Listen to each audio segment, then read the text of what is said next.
শুভেন্দুর কনভয় হামলার ঘটনা এবং হামলার ঘটনায় রিপোর্ট পাঠানো হচ্ছে এবার স্বরাষ্ট্র মন্ত্রকে। অমিত শাহের অফিসে যাচ্ছে শুভেন্দুর ওপর হামলার রিপোর্ট এবং ঘটনায় যাবতীয় ভিডিও। শনিবার রাতে চন্দ্রকোনায় যে ঘটনা ঘটেছে সেই চন্দ্রকোনা রোডে হামলার ঘটনা ঘটেছে এবং প্রতিবাদেই মঙ্গলবার চন্দ্রকোনা চলো ডাক দিয়েছেন রাজ্যের বিরোধী দলনেতা শুভেন্দু অধিকারী।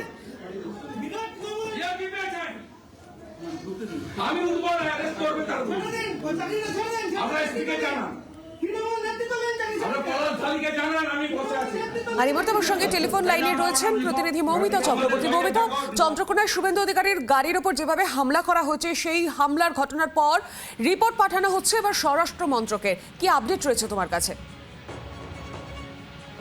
দেখো, স্বরাষ্ট্র মন্ত্রকের কাছে গতকালের গোটা বিষয়ে ভিডিও ফুটেজ যা শুভেন্দু অধিকারীর সঙ্গে যারা ছিলেন তাদের কাছে ছিল, শুভেন্দু অধিকারীর টিমের পক্ষ থেকে অমিত শাহ দপ্তরে পাঠানো হচ্ছে।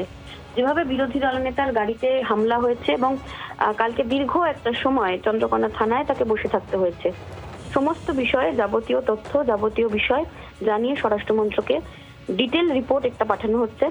বারবার এই নিয়ে শুভেন্দু অধিকারী প্রথমবার নয়, শুভেন্দু অধিকারীর কথা অনুযায়ী তিনি একাধিকবার এর আগে এই ধরনের হামলা আক্রমণের শিকার হয়েছেন। কেন এই ধরনের ঘটনা ঘটছে সমস্ত বিষয়ে কারণ জানতে চেয়ে এবং স্বরাষ্ট্র মন্ত্রকের কাছে ডিটেল একটি রিপোর্ট পাঠানো হয়েছে শুভেন্দু অধিকারীর টিমের তরফ থেকে। ধন্যবাদ মৌমিতা। বাংলার আওয়াজ, বাঙালির আবেগ, জি 24 ঘন্টা।